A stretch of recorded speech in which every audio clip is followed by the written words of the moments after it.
Distinguished judges, today we are going to learn 10 most important questions of Arbitration and Conciliation Act from the point of view of preliminary examination. So let's begin with the very first question on our list.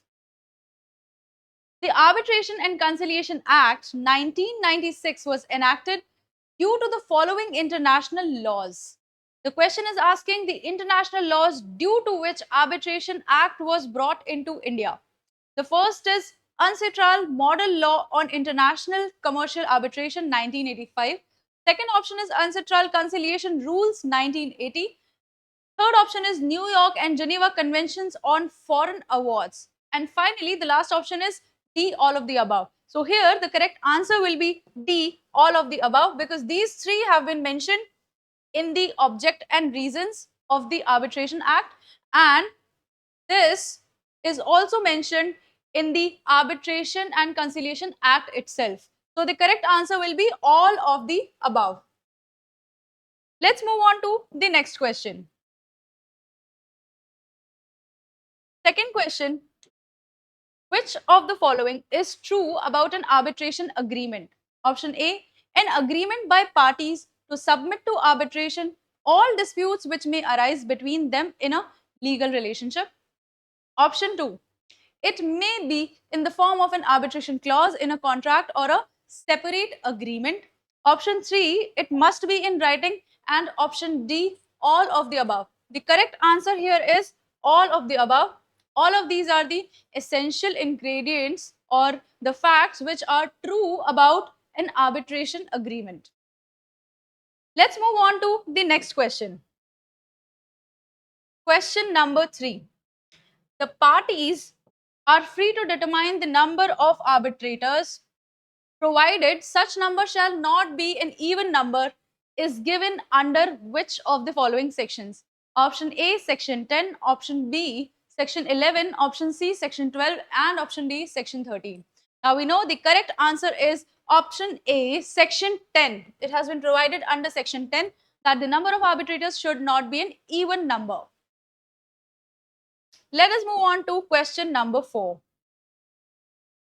Which of the following statements is not true? Yes, aspirants must note that it is asking not true, which means false. जब हम question पढ़ते हैं तो हम जल्दबाजी में not true को कभी कभी जल्दी से true पढ़ लेते हैं and we mark the wrong answer. We don't have to do that. So avoid that mistake and read the question properly with a calm mind.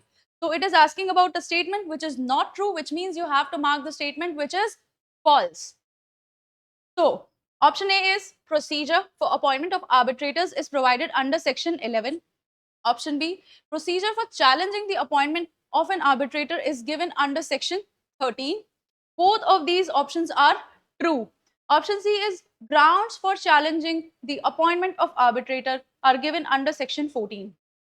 Now we know that the grounds for challenging the appointment of an arbitrator have been provided under section 12. So option C is the wrong answer here. Option C is the statement which is not true. So we don't need to go to statement number 4 to read it. Option 4 को हम नहीं पढ़ेंगे, अपना answer mark करेंगे, अपना time save करेंगे और move on करेंगे. So let's move on to question number 5. An arbitral tribunal can order interim measures to any party during the arbitral proceedings under which of these sections? Now, both the court and the arbitral tribunal have the power to award some interim measures during the pendency of the proceeding. The court has the same power under section 9 while the arbitral tribunal enjoys that power under section 17. So do not confuse yourself between court and arbitral tribunal. When it is asked that arbitral tribunal can issue interim orders, then the correct answer will be option D, that is section number 17 of the Act. Okay. Which of the following is not true about the place of arbitration under the Act? Place of arbitration की जहां पर बात की जाती है, वहां पर इनमें से कौन सा statement false है? Again, not true, which means which of these following statements is false? Option A, the parties are free to agree on the place of arbitration. Yes, this is true. If parties do not agree on a place, then it may be decided by the arbitral tribunal. Third option, in any circumstance, the arbitral tribunal cannot meet at a place other than the place of arbitration. Fourth option, section 20 discusses the place of arbitration. So, section 20 does indeed discuss about the place of arbitration. This is again correct. And option B is also correct, that if the parties are unable to decide on the place, then the arbitral tribunal may decide on the place. But the third option, C option, in any circumstance, the tribunal cannot meet at a place other than the place decided by the parties, that is wrong. There are certain circumstances mentioned under section 20, subsection 2, where arbitral tribunal can sit at another place. So option C is false. Another question, which of the following is not true about the procedure adopted for arbitral proceedings? Arbitral proceedings का जो procedure है, उसके relation में आपसे पूछा गया है कि इनमें से कौन सा statement true नहीं है. See, whenever we study a minor act, we should study it in a comprehensive manner so that we are able to answer the section based questions quickly, and that we are able to answer the match the following kind of questions quickly. This is done, this is a practice, because they want to cover many sections from the minor act in one question itself. So here also they are talking a lot of things about the procedure, and you have to know all of these sections, all of these provisions, in order to tell which of the following is a false answer. So let's begin. The tribunal is not bound by CPC 1908 or the Indian Evidence Act 1872, which is true. The parties cannot agree upon a procedure to be followed by the tribunal, which is false, because the parties can in fact agree upon a procedure and they can tell that procedure to the arbitral tribunal. After that, the tribunal shall have to follow that procedure that has been decided by the parties. So, section 19 talks about this. Therefore, option B is the correct option here, because it is a false statement. Question number 8. Which of the following sections provide for appointment of conciliators? So the appointment of conciliators is done under option A, section 62, option B, section 63, option C, section 64, and option D, section 65. Here the correct answer is option 60, section 63, option B. The appointment of arbitrators is done under section 63. Moving on to the 9th question. Which of the following statements are not true? Again, which of the following statements is false is what the question is asking. The first is, an application for setting aside an arbitral award may be filed under section 34.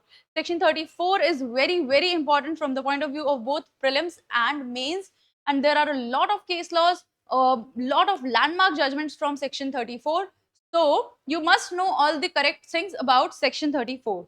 So yes, an application for setting aside an arbitral award may be filed under section 34. This is a correct option. An award may be set aside if it is against the public policy of India. That is also true. Third is, the application for setting aside of an award may be filed within 6 months from the date of from the date of receiving of the award by the party. This is the wrong option, because the time limit that has been provided under the act is 3 months. So the limitation of 6 months given here in this option is wrong. Therefore, we know that this is the incorrect, this is the false statement. So this will be our answer. And now we don't need to read the fourth option here.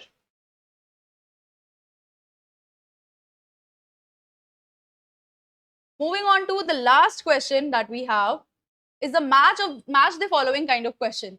So here is the content of the section, the title of the section, and here are the section numbers. Now you have to match the following, and you can do this if and only if you know the correct section numbers. So finality of arbitral awards is provided under section 35. Now you know that on A, 2 will be necessarily there, and on A, 2 is on in option B and C. So option A and option D are automatically eliminated. Now let's say enforcement of award, it is given on option number 1, that is section 36. So now you know that B पे 1 का match होगा ही होगा, and that will be the correct answer.